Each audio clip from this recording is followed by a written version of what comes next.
returning to a constitutional foreign and military policy. As President, I will use the men and women in our armed forces to protect our borders and our people, period. Not the financial interests of Bechtel, Folgers, Chiquita Banana, Exxon, and Halliburton. This one change in military mission, and it's going to be permanent. This one change in mission, eliminating the mission of protecting the global financial interests of multinational corporations, will allow us to greatly enhance our national security and at the same time reduce our defense budget by 80%.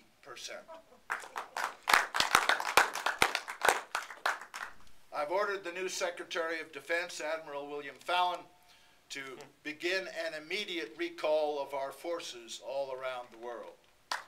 Now, think of it, after 65 years, the occupation of Germany and Japan is finally over. With the exception of small Marine detachments guarding our embassies, all our military will be home within 3 months, and all overseas bases will be returned to the host countries. Needless to say, there will be no nuclear attack on Iran. My special envoy to the Middle East, Jimmy Carter, will be meeting with them to solve our differences. And once he has finished there, he will straighten out the Israelis and the Palestinians. And we have a new policy which is agreed upon by my advisors who are Israeli professors and by that large part of my family which is still Jewish. All financial aid for Israel is being withheld until they agree to negotiate a final settlement based on return to pre-1967 borders.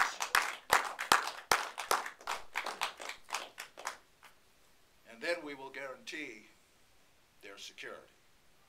Our values and goodness are not reflected by a government which for decades has been in violation of its treaty responsibilities to disarmament.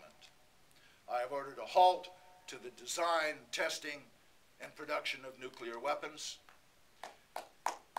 And I have directed the Secretary of State, Mike Gravel, to open negotiations toward the rapid and total abolition of nuclear weapons. Finally, I'd like to speak directly to the American people. I'm unlikely to last long in this job,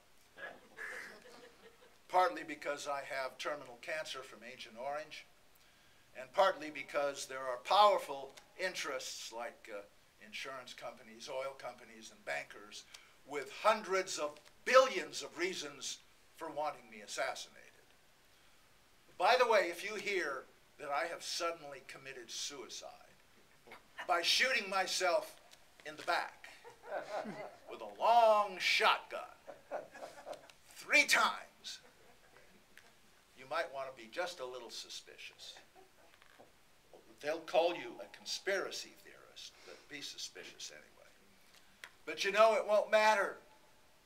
They can kill me, but they can't kill what we started. It's too late for that. My words, heard tonight by a few, will tomorrow reach many. If the corporate media won't cover it, YouTube will.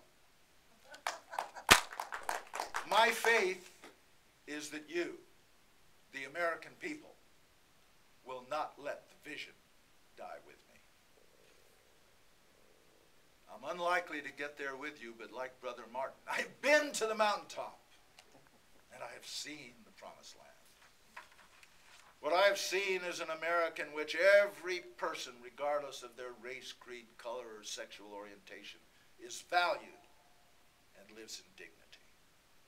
It's an America in which every family can be supported by one wage earner with one job paying a living wage.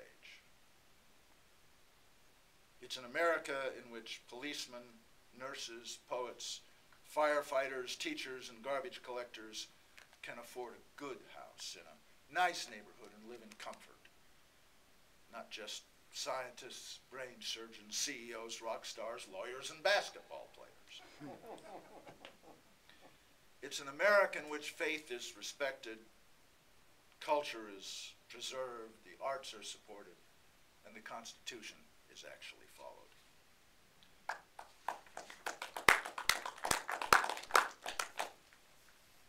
It's an America that seeks not to be king of the hill, nor subservient to the World Trade Organization, but to be a responsible, sovereign member of the family of nations, nothing more and nothing less. It's an America that is free of the threat of terrorism because it is no longer feared and hated, because it no longer does hateful things to people all around the world. It's an America that leads the world, not just with military might, but with its vision, its compassion, its democracy, its productivity, its freedom, its standard of living, its care for the global environment, its treatment of its own people, and its goodness. Above all, it's an America at peace with the world and with its own people.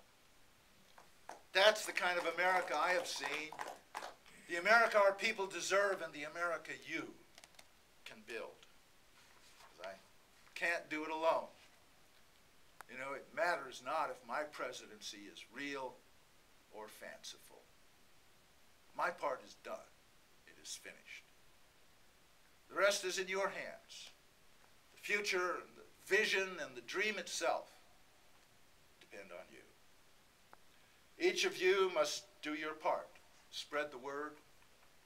Keep the vision alive. Drop your own pebbles in the pond and make some waves. Run for office and win.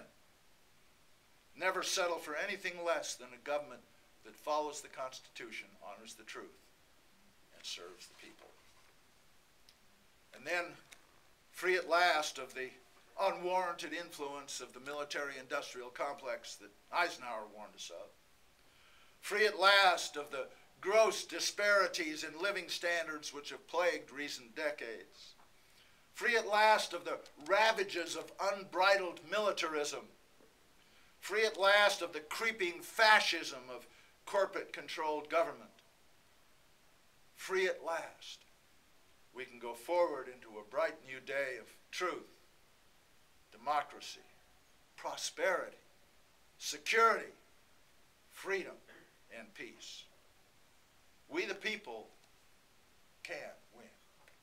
We the people must win. We the people will win. Thank you and good night.